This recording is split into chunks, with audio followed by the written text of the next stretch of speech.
Aujourd'hui, on va parler des prérequis pour effectuer les mouvements de force athlétique tels que le squat, le développé couché, le soulevé de terre, ainsi que les échauffements et les exercices de mobilité possiblement à faire pour performer. Vous êtes bien sur le Super Physique Podcast. Je suis Rudy, cofondateur du site superphysique.org destiné aux pratiquants de nutrition sans dopage.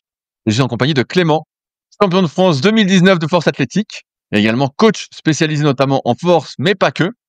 Et j'ai choisi donc la bonne personne pour répondre à cette question, puisque Clément est actuellement ou presque en préparation pour le championnat de France de force. Clément, déjà, comment vas-tu aujourd'hui? Bah écoute, ça va bien. Et toi? Ça va bien. On a eu une excellente question que je voulais aborder avec toi, parce que c'est toi le spécialiste de la force. Donc, je propose qu'on commence par le squat et les prérequis techniques. Tu sais, souvent, on voit des gens qui parlent de dorsiflexion de cheville, donc le fait d'avancer le genou par rapport au pied pour expliquer un mauvais squat.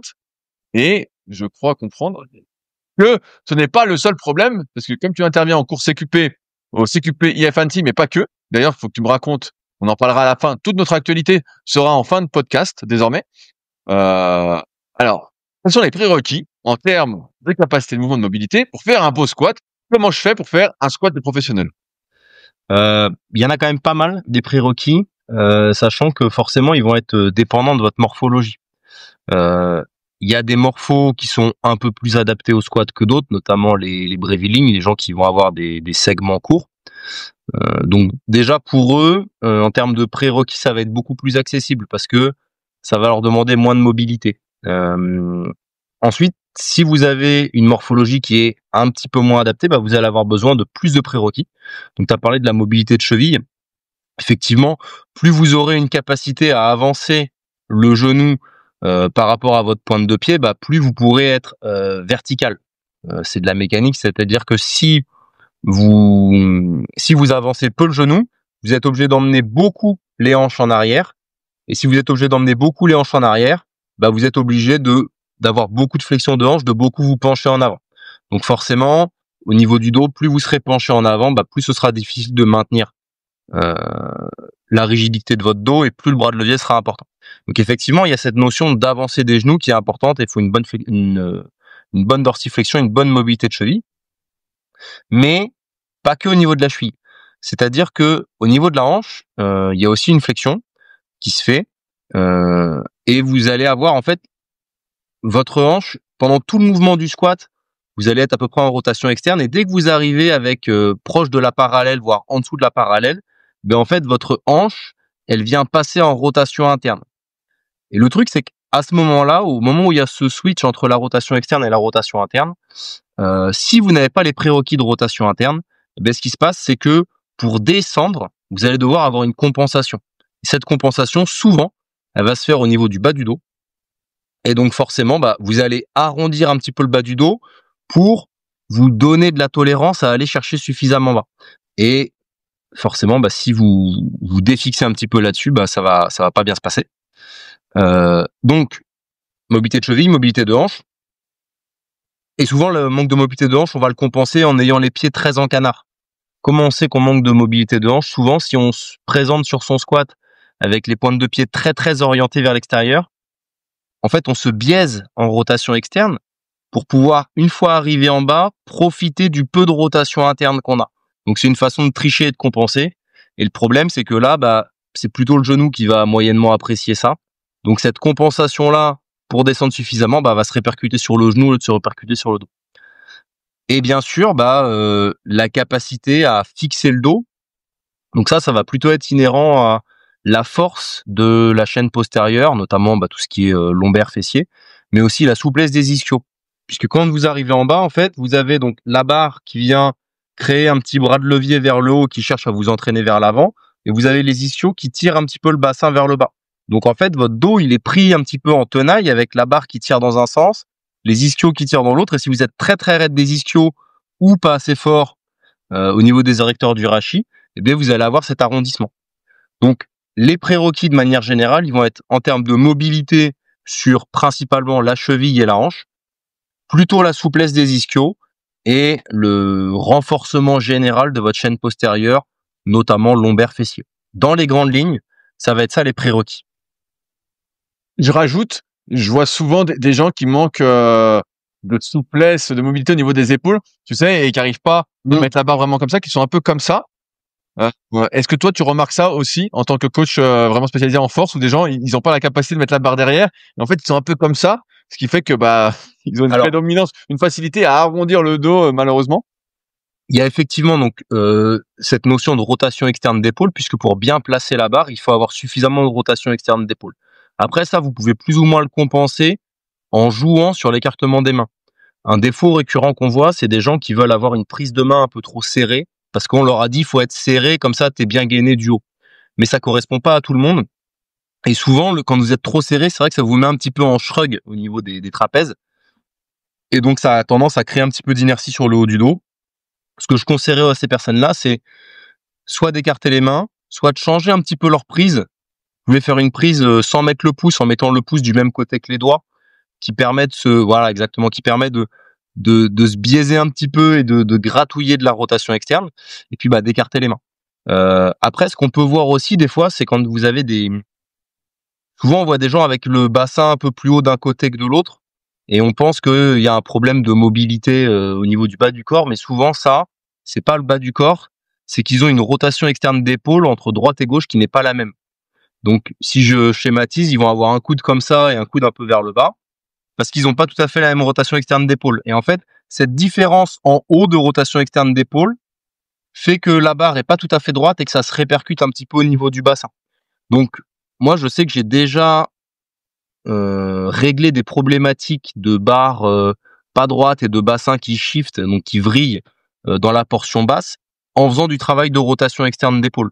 Donc ça peut paraître contre-intuitif, mais comme tout est imbriqué et que le squat c'est vraiment un gros mouvement polyarticulaire, bah, vous allez avoir besoin d'avoir une rotation externe d'épaule droite-gauche qui soit à peu près la même pour limiter ça. Parce que si la barre est pas bien posée, ça se répercute en bas, c'est assez logique. Qu'est-ce que tu fais faire pour améliorer la rotation externe d'épaule? Est-ce que tu fais un pause and raise classique au Ouais. sol? Principalement, pulse and raise au sol, donc à plat ventre où tu viens enfoncer dans le sol et faire la rotation externe derrière. J'aime bien faire aussi un face pull to Y press là avec un élastique. Donc tu fais un face pull comme ça, Ouais, et puis après tu viens développer au-dessus de la tête en Y. tu fais ça. Voilà. Pour vraiment travailler sur la Ça. Voilà, c'est ça, tu redescends, voilà. Pour vraiment travailler sur rotation externe et de manière générale la fixation des omoplates, un petit peu l'activation trapèze inf et tout ça là. Trapèze médian, trapèze inf, c'est assez intéressant d'avoir une chaîne scapulaire qui soit bien équilibrée. Et puis comme souvent, c'est des gens qui font aussi du bench, etc. C'est un peu un 2 en 1, donc c'est intéressant. Généralement, ben, je commence. Alors, s'il y a besoin, je fais un petit étirement passif au début ou un petit peu d'automassage pour préparer la zone. Ensuite, le pulse and raise et ensuite l'exo de renforcement avec un face pull to Y press, tu vois. Idéalement, faudrait mettre un cars, faudrait mettre des choses comme ça, mais après c'est toujours pareil, on en parle souvent. C'est quel est le temps disponible pour mon athlète. Et le risque, c'est que si je lui mets un truc trop long sur l'épaule, il le fasse pas. Donc des fois, je préfère juste lui mettre un face pull avec rotation externe, une ou deux séries comme ça, je suis sûr qu'il va le faire, plutôt que de lui mettre un truc qui soit vraiment nickel avec d'abord l'automassage, ensuite le pulse and raise, ensuite le cars, ensuite le machin et le renfort et tout. Et ça, il va pas le faire, donc en fait, ça sert à rien. Donc des fois, je fais des choix de priorité, on va dire. Je reprécise un petit truc par rapport à ce que tu as dit, c'est que souvent, tu vois, tu parlais de flexion de hanche, on parlait de flexion de cheville, et tu as bien expliqué que bah on avait besoin de rotation interne au niveau de la hanche, et en fait c'est un peu pareil au niveau du pied. Si on n'a pas d'éversion de cheville, bah en fait on va avoir du mal aussi à avoir de la dorsiflexion de cheville. Donc là, je me mets face à la caméra, comme ça c'est plus simple pour vous voyez. C'est quand on est capable de faire ça avec son pied. Si on est capable de faire ça, comme ça, et ben, on va pouvoir ensuite travailler la dorsiflexion. Mais si on l'a pas, c'est mort. Et c'est pareil pour la flexion de hanche dont tu parlais. Si on n'a pas de rotation interne de hanche, on va avoir du mal à avoir une bonne flexion de hanche aussi. C'est des fonctions articulaires qui sont associées. Et comme on le voit régulièrement et comme ce sera bien expliqué dans le guide ultime de la mobilité sur mon site sonicoya.com, et ben en fait, ça permet entre guillemets de pouvoir avoir ces flexions essentielles pour faire le squat. Après, la rotation externe d'épaule, bon bah ça, c'est une fonction primaire, donc il n'y a pas trop de soucis. Passons au développé couché, Clément. Les prérequis pour le développé couché. Fais-moi rêver. Prérequis pour le développé couché, je dirais la capacité principalement à fixer les omoplates, à avoir cette notion de rétraction-dépression scapulaire. Donc rétraction, c'est mettre les omoplates en arrière, et dépression scapulaire, c'est mettre les omoplates vers le bas. Qu'on voit beaucoup au développé couché, c'est des gens qui, quand ils font leur bench, ils ont l'épaule qui part un petit peu en avant, et ils ont du mal à les maintenir fixés en arrière. Et le problème de ça, c'est que ça vient un peu surmobiliser l'avant de l'épaule, et l'articulation elle a tendance à pas aimer ça, et on peut avoir des petites inflammations au niveau de l'épaule, des petites douleurs musculaires, pas mal de tensions qui arrivent. Donc le nerf de la guerre en termes de prérequis, ça va être cette capacité à fixer. Après, va y avoir quand même l'extension thoracique, parce que si vous n'avez pas du tout d'extension thoracique, vous allez avoir une énorme amplitude. Et qui dit énorme amplitude dit énorme étirement, au niveau des pecs, de l'épaule, etc. Et pour certaines personnes, ça peut être problématique, parce que même si vous gardez une bonne fixation, s'il n'y a pas du tout d'extension thoracique, il y a un peu trop d'amplitude. Et puis après, t'en parles souvent, les rapports tension-longueur sont à la fois pas bons pour être forts, mais aussi pas tellement bons en termes de santé. Donc ça vient mettre pas mal de tension. Et pour le coup, au développé couché, j'ai envie de dire, on le dit souvent pour rigoler que c'est pas un mouvement d'athlète. Et que quand on fait du développé, c'est toi qui disais, quand tu fais 4-5 séries de développé couché, que tu t'allonges sur un banc et que le reste du temps tu prends 3 minutes de récup, t'es pas un athlète. Donc forcément, il y a un petit peu moins de prérequis. Après, si on veut aller chercher dans les détails pour optimiser la performance, il y a énormément de choses sur le choix de la prise de main, sur le travail de respiration pour se gainer, etc. Mais là, on n'est pas tellement dans les prérequis physiques. On va plutôt être dans des notions techniques qui vont servir d'optimisation, etc. Et effectivement, allez, la capacité à respirer et à bloquer, on peut la mettre dans les prérequis, parce que ça permet quand même de bien stabiliser les épaules et de gagner en rigidité au niveau thoracique. Ça, à la limite, c'est intéressant. Mais je suis rarement tombé sur des gens qui arrivaient pas à faire ce blocage respiratoire et cette utilisation de l'air dans la cage thoracique au développé couché. Donc, je dirais que dans la mesure où tout le monde l'a, est-ce que c'est vraiment un prérequis? Est-ce que tu remarques des gens qui manquent d'extension d'épaule? Tout à l'heure, tu sais, on parlait de rotation externe pour le squat, et on sait que la rotation externe, donc ça, est associé à l'extension d'épaule derrière. Moi, je vois beaucoup de personnes en muscu. Alors, j'enseigne pas des athlètes, mais plutôt des pratiquants qui semi-débutent la musculation, et donc qui ont des restrictions, tu vois, au niveau de mobilité. Ils ont les épaules un peu en avant, ils ont les pecs un peu rétractés, tout ça. Et donc, rien que pour eux, tu vois, amener la barre au pec, ça les tire de partout. Et donc, est-ce que toi, tu vois ça aussi chez les pratiquants de force athlétique que t'entraînes des fois, ou pas du tout? Alors, je le vois rarement chez les pratiquants de force athlétique. En revanche, je le vois souvent chez des pratiquants de musculation traditionnelle, mais qui se sont, entre guillemets, un peu mal entraînés. C'est-à-dire qui ont mis de la charge à la place de mettre de l'amplitude, qui ont fait beaucoup de machines et très peu de charges libres ou d'haltères ou de choses comme ça. Et c'est vrai que à force de réduire les amplitudes, on en a déjà parlé, vous devenez fort dans des amplitudes de plus en plus restreintes, et donc du coup vous avez de plus en plus de restrictions à aller dans d'autres amplitudes, notamment les amplitudes qui sont fonctionnelles et de base. Donc effectivement, ça peut arriver d'avoir des pratiquants de musculation qui ont zéro rotation externe d'épaule, qui ont zéro extension d'épaule, et forcément chez eux ça va être un petit peu plus délicat. Et on en a parlé la dernière fois dans le podcast le mois dernier. Quand vous devez entretenir une fonction, c'est facile, mais quand vous devez retrouver une fonction perdue, c'est très difficile et très long. Et effectivement, pour ces personnes-là, ça peut être un peu plus compliqué. Malgré tout, s'ils arrivent à bien fixer les omoplates en arrière et que vous rééquilibrez avec pas mal d'exercices de dos, etc., ça a tendance à venir. Et puis après, il va falloir gérer dans la programmation la remise en charge en fonction de ça. C'est-à-dire que, je dis n'importe quoi, mais a priori, votre pratiquant, il va être en mesure, peut-être avec des haltères ou avec une barre pas lourde, d'aller chercher la bonne amplitude sans que ce soit trop négatif. Petit à petit, vous allez retravailler cette nouvelle amplitude avec lui. soit avec du tempo, soit avec des pauses longues. On parle souvent du travail d'isométrie, ça peut être un bon outil aussi pour retrouver un petit peu d'amplitude au niveau du tissu conjonctif et de retrouver de la compliance au niveau du tissu conjonctif, qui soit un peu plus à l'aise dans cette portion basse, et petit à petit de remonter en charge progressivement. Mais effectivement, si vous êtes tout raide et tout plein de compensation et tout ça, bah peut-être que il va falloir être patient avant de remettre lourd au développé couché, avec une technique correcte et sans risquer de se faire mal.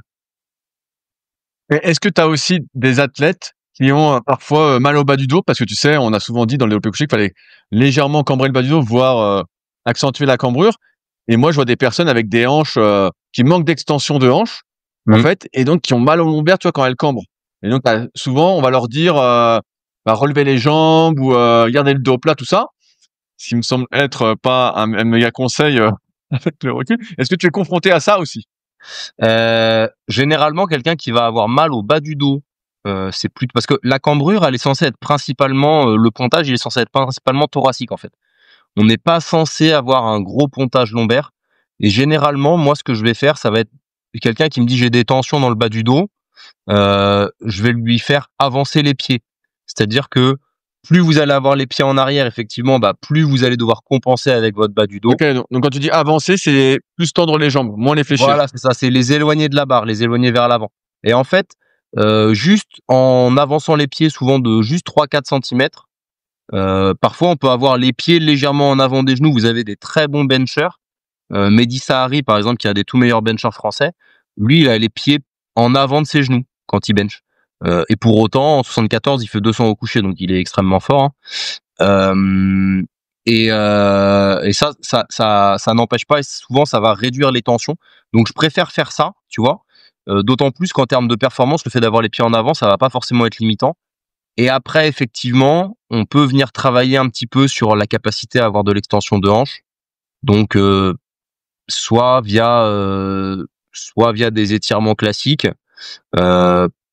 même si globalement j'ai assez peu de personnes moi qui ont des douleurs au bas du dos, parce que le bench, à force de le pratiquer régulièrement, ben en fait vous faites de la mobilité en permanence. C'est-à-dire que comme le bench en plus c'est un exo où souvent les powerlifters ont une grande fréquence dessus, 2 à 4 fois par semaine, voire même pour certains 5 fois par semaine, bah en fait vous vous mettez dans cette position régulièrement, donc vous avez tout l'étirement des fléchisseurs qui se fait régulièrement, et finalement bah la mobilité vous allez la garder, la gagner assez vite à force de pratiquer, parce qu'il y a tellement de fréquences, tellement d'exposition à cet étirement que vous retrouvez de la tolérance assez vite et vous avez peu tendance à la perdre, cette tolérance.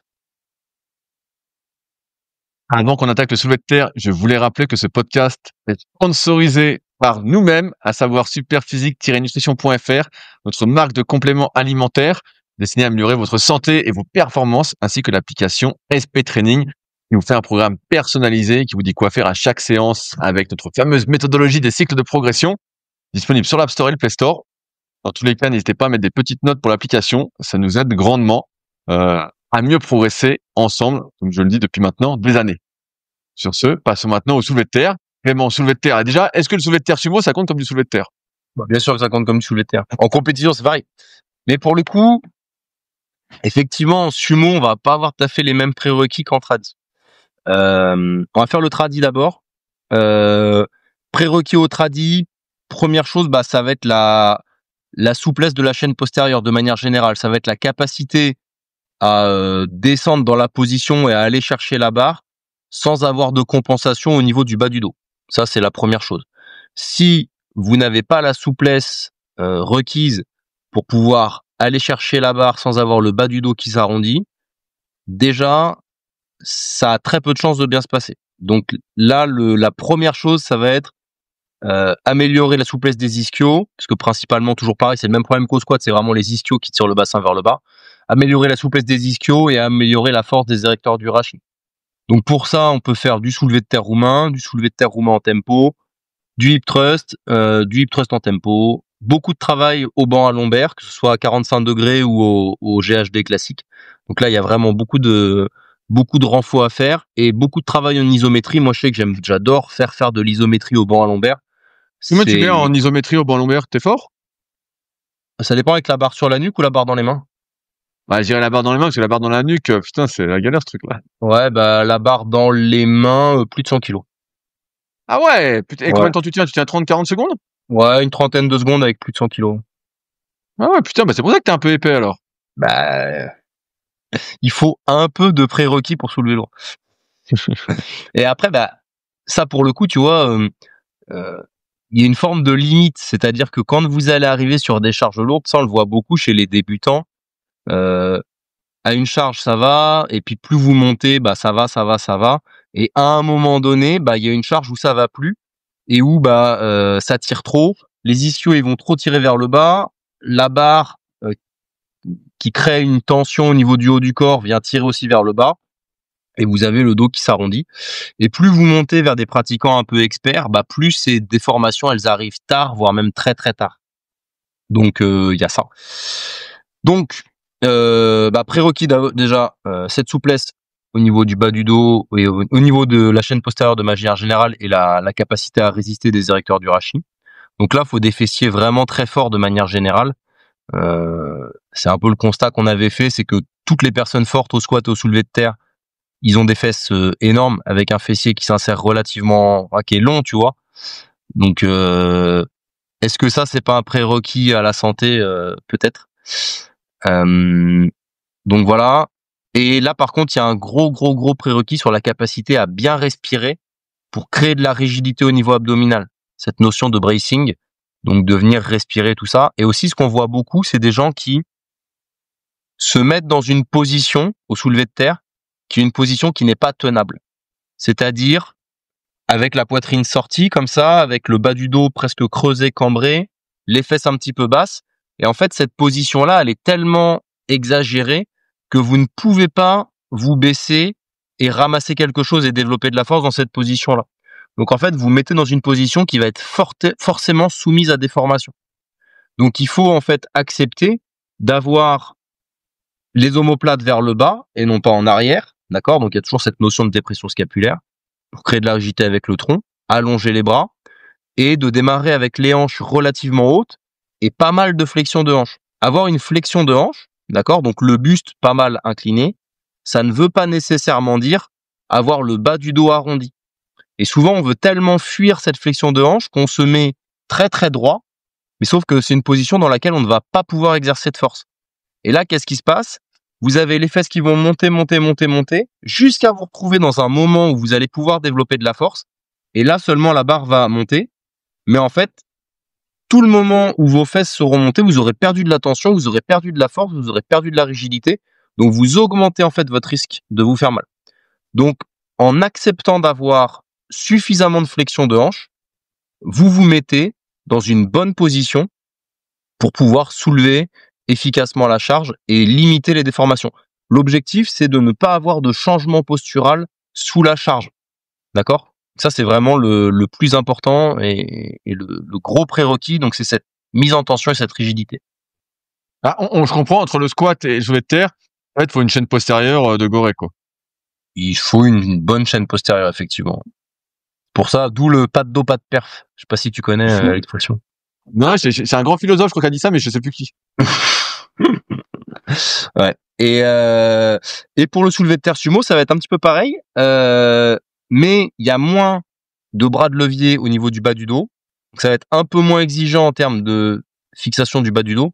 En revanche, on va le compenser par beaucoup plus d'ouverture de hanche pour pouvoir avoir la barre proche de soi. Si vous avez trop peu de mobilité de hanche et d'ouverture de hanche, eh bien en fait, vous avez les genoux qui vont avoir tendance à rentrer. Si les genoux rentrent, vous avez le bassin qui s'écarte de la barre, et là vous vous retrouvez à faire un genre de tradi avec les jambes écartées, ce qui n'est pas terrible, parce que du coup vous forcez dans une position où vos ischios T'as été étiré de partout, en fait. C'est ça, vos ischios ils aiment pas ça, vos adducteurs ils aiment pas ça. Il faut vraiment avoir énormément de mobilité au niveau de la hanche pour pouvoir être bassin proche et avoir cette notion un peu de soulevé de terre poussé tiré, comme disait Marc Vouillot.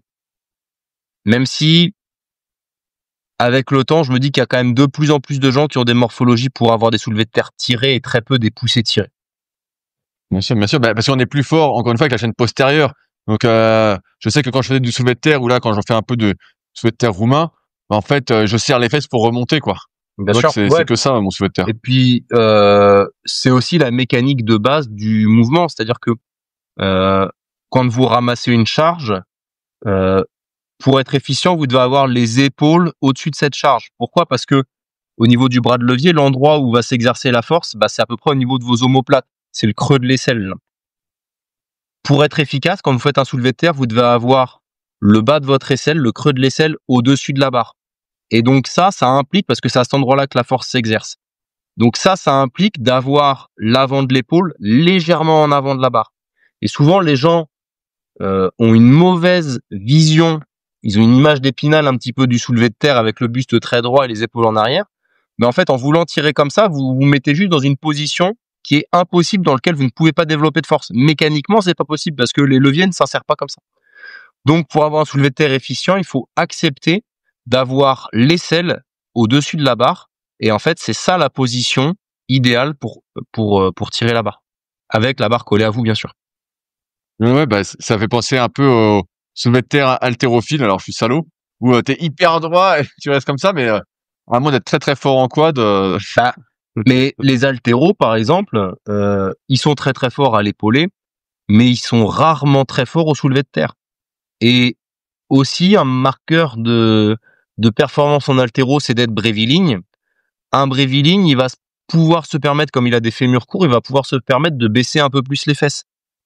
La majorité des gens, c'est pas le cas. Mais le truc, c'est qu'on regarde les haltérophiles de très haut niveau comme des exemples, mais s'ils sont à très haut niveau, c'est parce qu'ils ont des fémurs minuscules. Et eux, ils arrivent à avoir ce démarrage très vertical.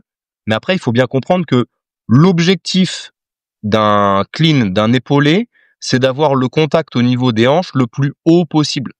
À l'inverse, au soulevé de terre, l'objectif, ça va être d'avoir les hanches les plus hautes possibles. Donc, ça veut dire les bras les plus longs possibles. C'est-à-dire que la position de clean, elle va être un peu comme ça, là où la position de deadlift, elle va être un petit peu comme ça. Vous n'avez pas du tout la même position d'épaule.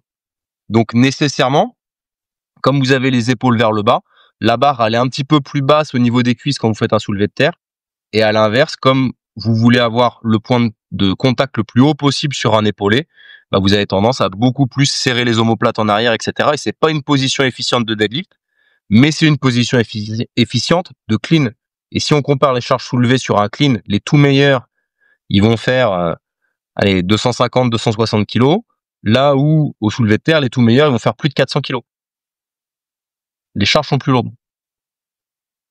Là, on a donné beaucoup de thèmes qui sont peut-être un peu techniques pour les gens qui nous écoutent. Oui. J'aime bien souvent résumer en disant faut être capable de faire le mouvement à vide et se sentir confortable avant peut-être d'investiguer, tu vois, un peu plus loin, bah, justement les rotations, les flexions, les extensions. Et est-ce Alors, que alors toi, t'as beaucoup de gens qui te viennent, qui sont déjà compétiteurs, qui sont déjà dedans, mais de ce que je peux voir, bah, dans les gens que j'analyse à Annecy en coaching premium, bah, souvent je regarde déjà le mouvement de base, tu vois, c'est la première étape du screening, et après en fonction de ce que je vois, je vais aller tester le reste. Est-ce que toi tu utiliserais ça aussi? je dirais pas forcément faire le mouvement à vide, parce que si on prend l'exemple du squat, par exemple, à vide, barre à vide, souvent vous allez avoir du mal à descendre et tout, parce que il y a une notion de la barre vous permet de vous équilibrer un petit peu. Tu vois ce que je veux dire? Et c'est pas tout à fait la même mécanique avec une barre que ça. Par contre, effectivement, moi, je vais avoir plutôt tendance, après, effectivement, tu demandes à quelqu'un de te faire un air squat ou de te faire un squat avec un bâton au-dessus de la tête. Rien que, moi, c'est le juge de paix, c'est ça, hein, c'est prends un bâton, mets-le au-dessus de ta tête, essaye de me faire un squat. Et en fait, juste avec ce squat d'arraché, là, tu vois la mobilité de cheville, tu vois la mobilité de hanche, tu vois la mobilité d'épaule, tu vois la mobilité thoracique, tu vois absolument tout. Et si la personne, quand il fait ça, il a des compensations au niveau de la cheville, au niveau de la hanche, ou alors qu'il tombe en arrière, etc., etc., là, tu peux commencer à dégrossir un petit peu des trucs. Mais le mouvement que je trouve qui montre bien les prérequis, tu vois, t'avais fait un podcast avec le honneur de Annecy, c'est Ben, c'est ça, Benjamin? Avec Ben, Ouais. Ben qui nous écoute, on lui passe le bonjour, CrossFit Et il Annecy. disait, il y a plein de clients, ils savent pas faire un overhead squat et je leur fais pas faire d'overhead squat parce que ça les emmerde de faire des overhead squats, en gros, en substance. Malgré tout, l'overhead squat, ça reste un excellent exercice d'analyse pour voir les où les gens ils en sont en termes de force et de mobilité.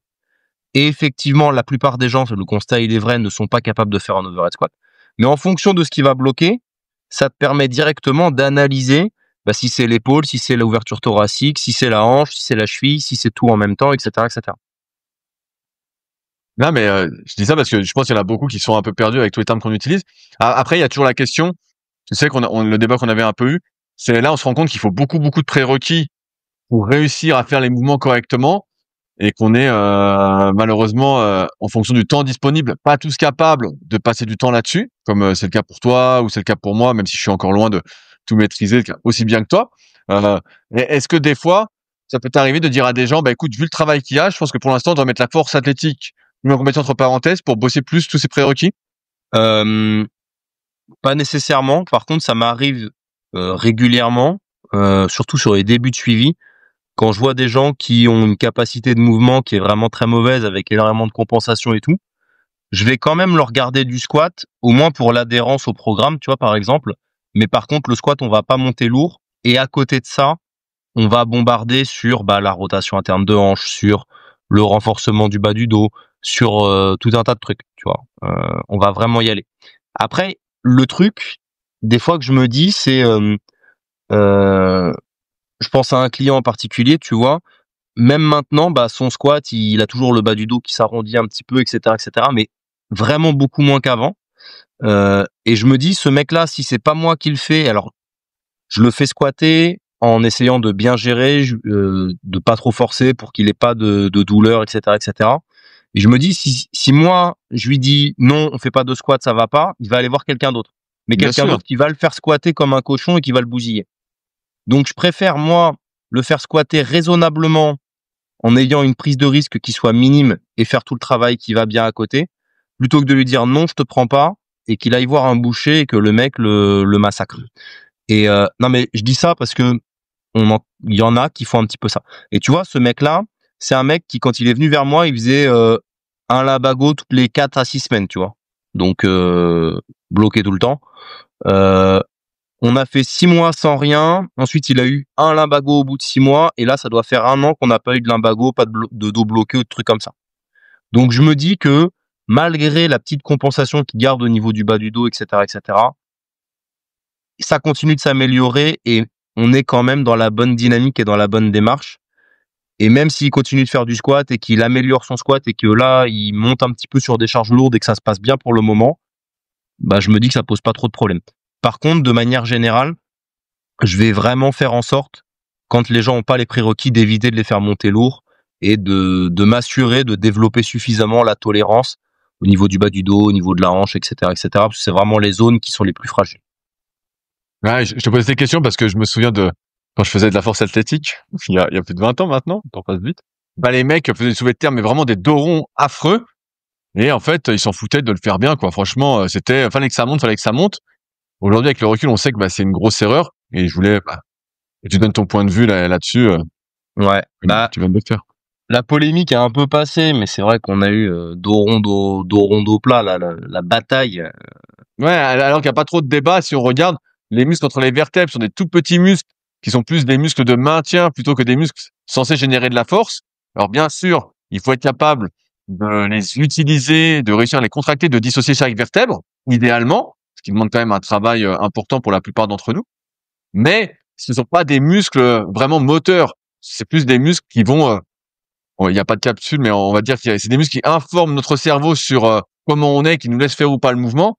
Mais on n'est pas fait pour soulever ou générer des fortes charges en passant de dos rond à dos cambré. Non, C'est des trop petits muscles en fait. Le levier est trop petit.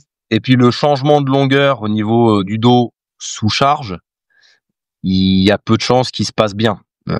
Et puis de toute façon, on a beau mettre l'étude qu'on veut, etc., le terrain et l'expérience montrent quand même que les gens qui pratiquent avec une technique vraiment dégueulasse ont souvent plus de chances et plus tendance à se faire mal au dos que les gens qui pratiquent avec un dos un peu plus droit et un peu plus fixé.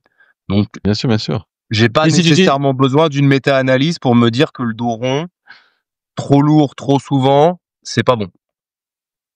Ouais, mais bien sûr, bien sûr. Mais après, dès que tu fais un peu d'anatomie et que tu regardes, malheureusement, tu comprends un peu les choses, surtout dans une optique, bah, d'une part de longévité et dans un deuxième temps de performance, puisque comme de toute façon tout le monde ne va pas être champion, Mm.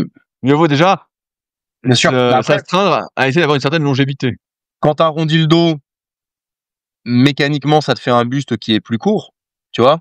Donc, tu réduis le bras de levier, donc tu mets plus lourd, du moins au démarrage. Mais le problème, c'est que arrivé au-dessus des genoux, quand tu dois dérouler la colonne, là, le bras de Voilà. levier, il est hyper défavorable. Donc, si tu veux, quand t'es sur des charges entre guillemets de débutant, t'es plus fort en arrondissant le dos, mais dès que t'arrives sur des charges vraiment lourdes, Ouais, tu peux des plus fois, on voit des gars qui bloquent ouais, justement à et cet tu peux endroit-là. plus dérouler la colonne. Et en fait, à court terme, le dos rond va te rendre plus fort, mais à moyen et à long terme, non seulement il va te niquer, mais en plus, il va pas te permettre d'être aussi performant. Donc voilà. Après, faut trouver une certaine neutralité, etc. Puis t'as dos rond et dos rond, tu vois, c'est-à-dire que c'est pas je suis ici, ah j'arrondis un tout petit peu, ah bah ça y est, je suis tout fusillé, tu vois, il y a une notion de De tension, résilience de quand même. Il y a quand même une rigidité. petite résilience qui existe. Bien sûr, il y a une résilience, mais si tu veux, t'as une courbe où c'est vert, t'as une courbe où c'est orange, t'as une courbe où c'est rouge, t'as une courbe où c'est noir, tu vois. Bah, quand t'es entre le vert et le orange, ça va. Et dès que tu commences à flirter sur le orange et le rouge, bah tu augmentes les risques, c'est tout. J'ai l'impression d'entendre presque des pistes de ski, quoi. Je me suis dit, ah, le type, il doit beaucoup skier l'hiver. Oui, bah moi, là, Justement, c'est vrai que je te dis ça. j'ai une anecdote. Le ski, le ski, c'est comme pour moi, c'est un petit peu comme merde, le La natation. Ah, le enfin non, le wakeboard. wakeboard, c'est un peu pareil. J'avais ma copine d'il y a longtemps quand j'étais étudiant, on va au ski parce qu'elle elle adorait skier et je vois un truc comme ça et je dis mais ça c'est quoi? C'est une piste nord? Elle me dit bah non mais ça c'est même pas la piste. En fait c'était une bosse, c'était un truc pour accéder à la piste. Et après j'ai vu le truc qui descendait comme ça, c'est une piste verte. J'ai dit bah non mais t'es folle. Et j'ai fait comme péter la gueule tout du long et du coup ma carrière de skieur s'est arrêtée là. Bon, bah, ça me paraît pas mal sur la question qu'on a reçue. Donc maintenant, bah, comme prévu, on va parler un peu de nos actualités. Là, au moment où on enregistre, tu dois savoir que tu es à une semaine de ton Irox. Je dis pas de Exactement. conneries, à Rome. Alors, Exactement. bah, je suis un peu d'actualité. On voit que tu cours pas mal. La dernière fois, on t'avait laissé avec des petites douleurs au genou, donc tu avais changé de chaussure pour que ça aille un peu mieux. Où Oh, ça en est? ça s'est dissipé nickel Ah bah super. tu sais, en vrai, j'ai senti un tout petit bout d'inflammation et pas grand-chose. Du coup, j'ai fait les exos de renfo qui vont bien. J'ai fait 2 footings sur tapis qui permet d'amortir un peu plus que d'aller dehors. Plus le changement de chaussures pour ventiler un peu plus mon volume avec des chaussures qui avaient un fort amorti. Et ouais, en 3-4 jours, 5 jours, tout est passé nickel et ça m'a plus du tout regêné. Donc j'ai fait les bons choix stratégiques et l'avantage c'est que j'ai pu ne pas toucher à mon volume, tu vois, j'ai pu garder le volume initial que j'avais prévu et le faire monter comme prévu. Donc ça c'est cool. T'as réussi à être sage, quoi. T'as réussi à être sage parce qu'en fait, t'as senti la gêne tout de suite, légère, et tout de suite, t'as Mm. agi, quoi. Alors que souvent, on est un Exactement. peu con et on a une petite gêne et on se dit, ouais, c'est rien, allez, là, t'as En bien agi amont, directement. j'ai senti. Après, j'ai eu du mal à identifier si c'était un peu de type TFL ou un peu de type périostite. Donc du coup, j'ai ratissé large, j'ai fait les renfos qui vont pour les deux. Euh, Il a passé ah, 8 heures dessus, 4 jours de non, suite. non, en vrai. Et puis après, tu sais, j'en discutais avec Valentin. Euh, Valentin, il disait plus t'es fort et mieux tu réagis en fait dès que tu fais quelque chose. Tu sais, ton système nerveux, il s'adapte Ouais, vite ouais. et tout. Et du coup, bon, ça s'est bien passé. Il n'y a pas eu de soucis particuliers. Donc du coup, ouais, j'ai fait monter mon volume. J'ai fait mon pic de volume la semaine dernière, comme prévu. Là, j'ai commencé un petit peu à réduire. Et puis, on va démarrer la phase d'affûtage là. Donc, tu te sens prêt? Ouais, je suis pas mal.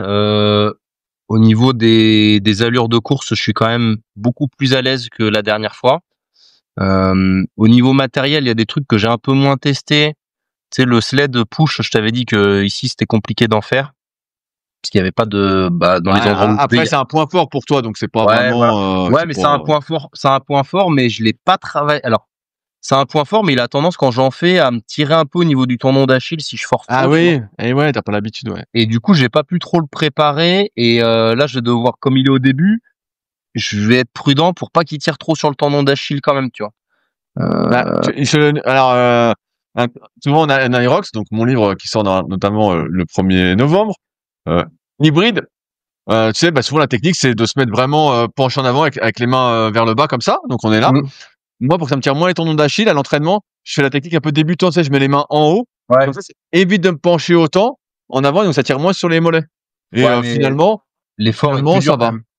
Ah oui, c'est beaucoup plus dur, mais ça m'évite aussi de charger 300 et plus, vu qu'on est beaucoup moins fort. Et donc finalement, je suis gagnant sur les 2 tableaux, quoi. Non, mais c'est plus que, comme j'en ai pas du tout fait, les tissus sont pas du tout préparés. Donc je voudrais pas que ça me gêne et que après ça va pas péter d'un coup, t'es renforcé. Vu tous les mollets que tu fais. Bah non, j'en fais pas. Mais par contre, oui, j'ai le mollet renforcé. J'en fais jamais. Mais bon, bref, il y a ça. J'ai beaucoup plus travaillé les wall balls parce que j'ai appris de ce qui s'est passé la dernière fois. J'ai beaucoup plus travaillé les wall balls. L'autre fois là, j'ai fait un compromise run avec des farmer carry en trottinant un peu, parce que ça, je l'avais pas du tout préparé la dernière fois. Et en fait, en trottinant à 32 par main, ça rentre bien. Donc on verra. Et puis je vais essayer de, sur les ergos, faire à peu près les mêmes paces que ce que j'avais fait à Toulouse. J'ai pas de raison de les accélérer. Et ma course à pied, l'idée c'est de gratter sur la course à pied. J'aimerais bien courir à peu près tout vers 4,50. Ça, j'aimerais bien. Ah ouais, donc là, si tu cours en 4,50, c'est bien. Ouais.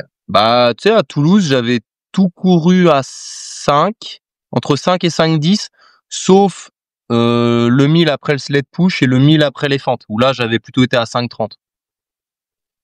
Donc, si tu fais 4,50 et que tu gères bien, ouais, tu vas faire quoi? Tu vas faire 1h20, 1h25? J'aimerais bien faire une 23, une 24 dans ces eaux-là. Ah ouais, tu vois, c'est à peu près ça, hein. J'aimerais bien faire une 23, une 24. Si j'arrive à tenir ces paces, ça serait bien. Je vais juste faire une mini intensité mardi, mais rien de bien méchant, tu vois. Travailler un peu sur l'allure de course avec des 600, un truc comme ça. Et puis sinon, le reste du temps, la semaine, ça va être affûtage tranquille et je cours samedi. Bon on va suivre ça. Je vais suivre ça. Ta tenue et tout, parce que maintenant il faut la tenue, tout ça, faut que tu sois assorti pour les belles photos, tout ça. Tu vas être beau gosse ou quoi? Non, je vais mettre mes chaussures, un legging et un short de lycra là, comme je m'entraîne d'habitude, et torse nu pour pas avoir une serpillière à la fin, et puis c'est parti. Et tu veux un bandeau Team Bidouille ou pas? Non, pas de bandeau Team Bidouille, pas besoin. T'as vraiment fait des bandeaux Team Bidouille, non? Alors pour l'histoire, je sais pas si tu sais, mais en fait il y a la marque. Allez, je fais une petite pub, je suis sympa pour Figgy. Et en fait, un coup, je vois, ils ont fait des bandeaux et j'écris, putain, ils sont sympas vos bandeaux. Et ils me disent, tiens, si tu veux, on peut t'en faire. Et donc, je me dis, tiens, pourquoi pas, ce serait marrant. C'est vrai que quand tu fais beaucoup de cardio, en dehors du style, en fait, tu transpires comme un goret, quoi. Franchement, quand je fais des 6 fois 1000 ou des 4 fois 2000 sur skier ou rameur, quand tu cours sur tapis, t'as une éponge. Vraiment, c'est. Et donc, ça t'évite d'avoir ça dans les yeux, quoi. Vraiment, t'as pas la sueur dans les yeux. Et je dis, tiens, qu'est-ce que je pourrais mettre? Et je leur dis, bon, faites-moi un truc vraiment très coloré, bleu et jaune fluo. Et je dis, tiens, c'est bien, mettez Team Bidouille. Je dis, Bidouille, c'est bien, parce que je disais que notre ami Nico, Agile Training, faisait des entraînements de bidouille. Et je me dis, mais c'est fait ça. Moi, si lui fait des entraînements de bidouille, je vais dire que je bidouille aussi. Et donc, j'ai des bandeaux Team Bidouille. Mais j'aime bien dire que je bidouille. Ça fait le type qui se prend pas du tout au sérieux. Et comme je fais ça en plus pour m'amuser, ça m'amuse bien de forcer comme un fou. Je mets mon petit bandeau Team Bidouille. Demain, je vais le mettre pour mon rameur 4 fois 2000. Team Bidouille. Et toi, du coup, c'est la semaine d'après, Genève? Non, c'est le 12, mais pour l'instant, je suis pas très sûr de le faire avec les genoux, même si j'avance bien sur mes douleurs aux genoux. En fait, j'ai pas pu m'entraîner vraiment comme je voulais. Donc, je peux le faire, mais ça m'ennuie d'y aller sans vraiment pouvoir faire sans vraiment être prêt, quoi. Tu vois, ce que j'avais fait à Paris, j'avais été un peu comme ça. Et là, je vois que je tiens des trucs j'ai fait encore mes exos après. Pour tout savoir, on fait le podcast, il est 21h et quelques. Et je fais encore mes exos après. Là, je tiens quelque chose. Donc, j'aimerais bien arriver à un moment à tout faire partir et puis à m'entraîner comme un fou. Comme ça, je serais content, tu vois. Je suis pour y aller et faire un truc à moitié. Et j'ai déjà fait le truc à moitié, donc c'est pas très motivant. Dans tous les cas, je serai à Genève pour ceux qui y sont, pour aller voir la compétition, pour aller voir. Ça m'intéresse, j'ai pas mal de copains et copines qui passent, donc je vais aller encourager, voir comment c'est. Et après, c'est que partie remise. L'idée, encore une fois, pour moi, c'est plus la longévité. Et comme en plus, je m'amuse comme un fou sur les ergos, moi, je suis vraiment content de faire mes 4 fois 2000, mes trucs. Et je passe à 3 fois 3000 dès la semaine prochaine. Ça va être moche. 3 fois 3000, c'est moche. Non, non, mais moi, j'aime bien. Bah, en fait, c'est des trucs que j'ai jamais fait, donc je progresse, mais un truc de fou. Cardiaquement, vraiment, je progresse comme un fou. Et donc, j'aime bien Et, mes séances d'ergo. Donc, du coup, le 5000, là, tu vas viser quoi, là? bah, je sais pas, 5000, bah, je veux pas le faire tout de suite. Alors, pour donner des chiffres à ceux que ça intéresse, je pense que tout le monde s'en fout presque, mais toi, ça t'intéresse vu que tu veux te comparer à moi, vu que t'es dans le Ah club. non, non. Mais, Ah non, que 5000, ça me dit rien de le faire. Tu vois, autant les 2000, bon, je veux bien me tester sur un 2000 un jour, mais 5000, ça me dit vraiment rien. bah, là, j'ai fait 4 fois 2000 à une 51 de moyenne au ski erg. Ah, Donc, c'est pas mal, j'étais content. Avec 2 de récup, donc j'ai bien progressé. Là, je vais faire mon cycle 3 fois 3000, donc pendant 3 semaines, je pense. Et après, j'aimerais bien faire, tenir une 50, tu vois, sur 5000. Très Après, bien. si t'arrives à, parce que là, le problème, c'est que si tu cours, vu que tes genoux, ils sont pas remis, le risque, c'est que tu fasses, 3 pas en arrière, quoi. Non, mais Donc, je cours tranquille. Là, quand je cours tranquille, j'ai rien. Donc, oui, ça mais si tu va. fais l'aérobe, je veux dire. Ah ouais, Si ouais, tu fais voilà, voilà, l'aérobe. exactement. Exactement, ça a pas trop de sens. Donc, Et sur le rameur, 4 fois 2000, bah, je le fais demain. J'aimerais bien tenir, peut-être une 46, une 45, une 46 sur 4 fois ouais, 2000. c'est Et donc balèze, ça. après, bah, après, je fais 3 fois 3000. Idéalement, j'aimerais faire le 5000 à une 45, tu vois, sur le rameur. Et en vrai, si, tes gains sur les ergots, t'arrives un peu à les transférer en course à pied et tout, ça Ouais, peut être ouais, pas mal, quand après. même. Bah, je peux peut-être être champion, quoi. Ou moins champignon, quoi. Non, non, tu seras jamais champion. Mais c'est un peu le principe de l'entraînement croisé, de toute façon, mais, Ouais, ça ouais, et puis devrait. vélo, pareil, vélo, je progresse bien, c'est bien. En fait, j'aime bien mon entraînement. Et c'est vrai que l'entraînement Aerox, même si j'aime bien suivre la discipline, je suis intéressé tout ça, euh, c'est pas des exercices qui me font plaisir. Tu vois, faire des wall balls, ça me fait pas vraiment plaisir. Ouais. Faire des sleds, ça j'aime bien. Des sleds, j'en fais chaque semaine, ça me fait plaisir et tout. Mais c'est vrai que les wall balls, je suis là, je dis bon, farmer carry à 32, tu sais, je suis là. Bah, comme t'as dit, c'est pas très lourd, t'es là. Tu dis bon, c'est gentil, quoi. C'est gentil, mais c'est Mmh. pas, il y a pas vraiment de défi, tu vois. Je ressens pas de Bah, défi quand je fais ça. toi, s'il y avait les 3 ergots, plus, les sleds, et que, je sais pas, on enlève, les wall balls, les fentes, et puis un autre truc, Bah, ça en te plairait fait, je déjà mieux, trouve quoi. que ce qui manque, et j'en parlais avec Alan que j'ai eu au téléphone la dernière fois. Donc Alan, qui est un des meilleurs français. Je trouve ce qui manque, là, c'est beaucoup l'Irox, une épreuve d'endurance de force du bas du corps. Mmh. Et bah, c'est pas moi qui fais l'Irox et je vais pas faire mon truc non plus, mais c'est un peu ce que j'ai fait avec les Super Fit Games, qui était une compétition privée. C'était de mettre des tractions et des dips et un exercice de squat.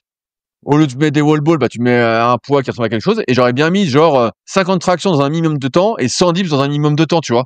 Un truc pour qu'il y ait un peu de haut du corps, tu vois. Parce que là, c'est quand même le bas, le bas, le bas, quoi.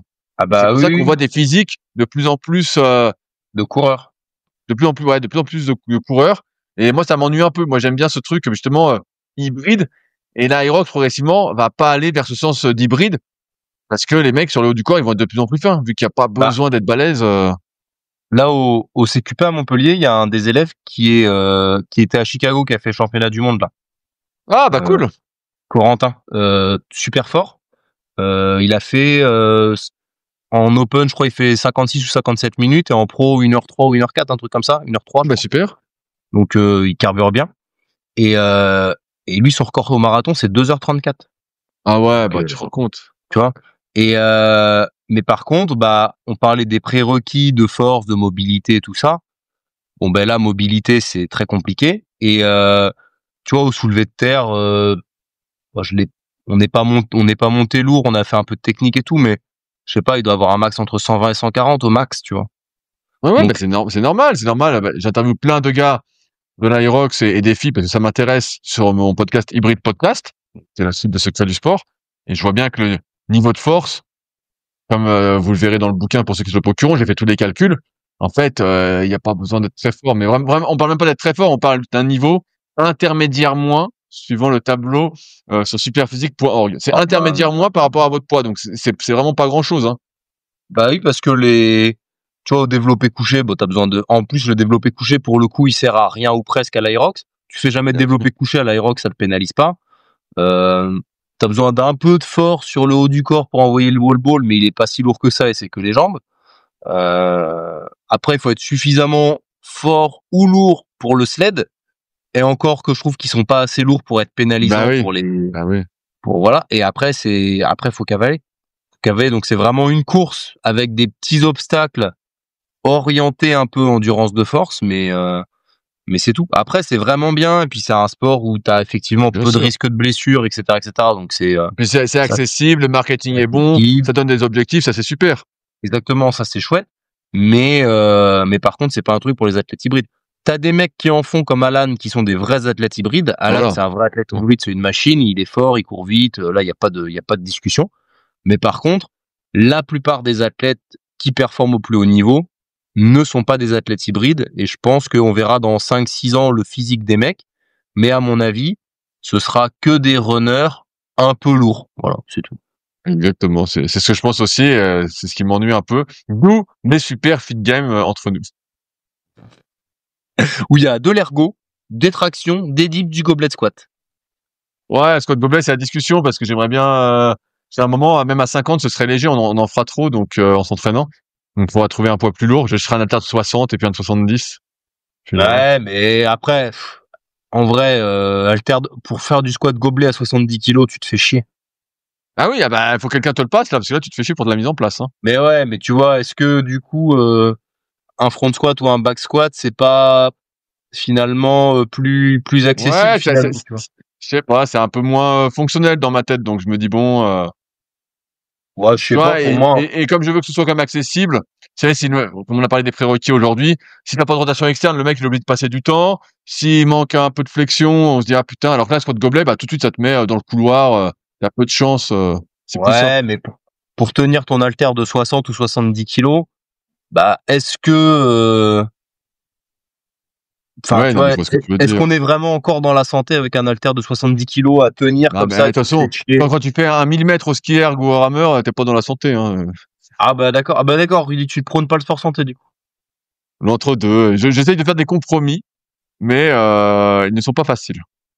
Il y a quelqu'un qui a dit ça dans les commentaires, là, l'autre fois, que Superphysique avait oublié ses valeurs de sport santé avec moi parce que je faisais du power, que j'allais me briser, que je faisais de la course à pied, donc j'allais doublement me briser.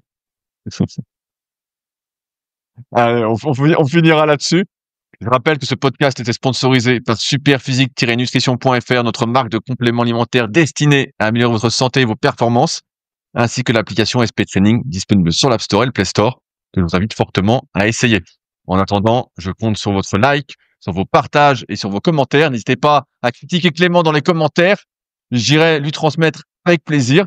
Et nous, on se retrouve bientôt pour de nouvelles aventures. La prochaine fois, on aura les résultats de Clément à l'Irox. Faites vos paris. On verra combien il a fait. Ne trichez pas parce que le podcast sortira peut-être après. Donc ne trichez pas pour regarder combien il a fait.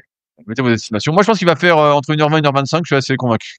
Allez, sur ce, salut à tous. Salut.